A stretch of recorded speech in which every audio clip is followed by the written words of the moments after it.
You've probably noticed that the title of this video is Bad Fox. But before we go any further, the title could also be Dumb Human. And yes, that would be me.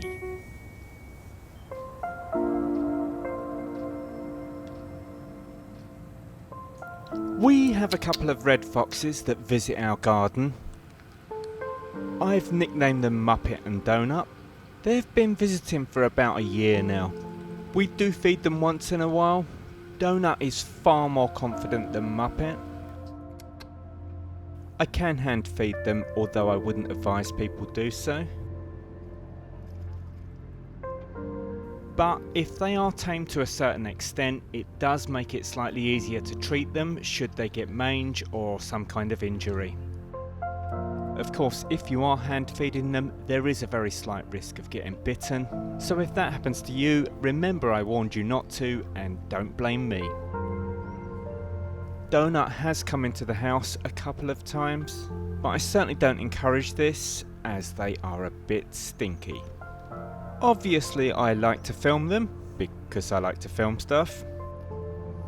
At first I put the trail cameras out in the garden, which they checked out up close and didn't seem desperately interested in.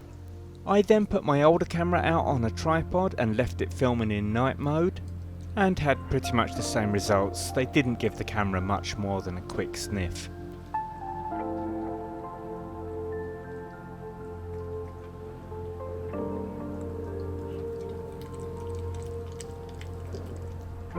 At this point I figured it was time to get some really nice shots, so I put my A7Siii out on a very low tripod so they couldn't knock it over, left it running and hoped for the best.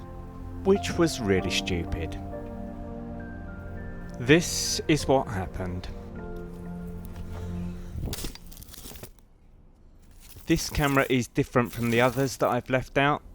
Not only is it really expensive, it also has a camera strap.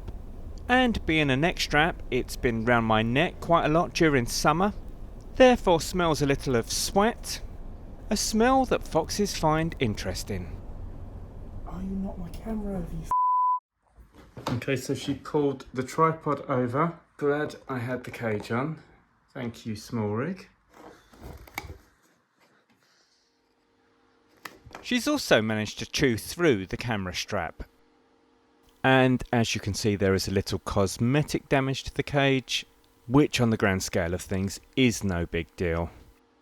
I've used the camera a few times since and it seems to be fine.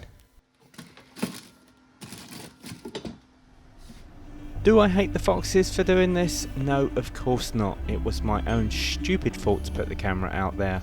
No, you're not coming in now, you've broken my camera. I won't be doing it again. And yes, I will continue to feed them once in a while. I may have called Doughnut a rather unpleasant name at the time, but she didn't seem the slightest bit bothered.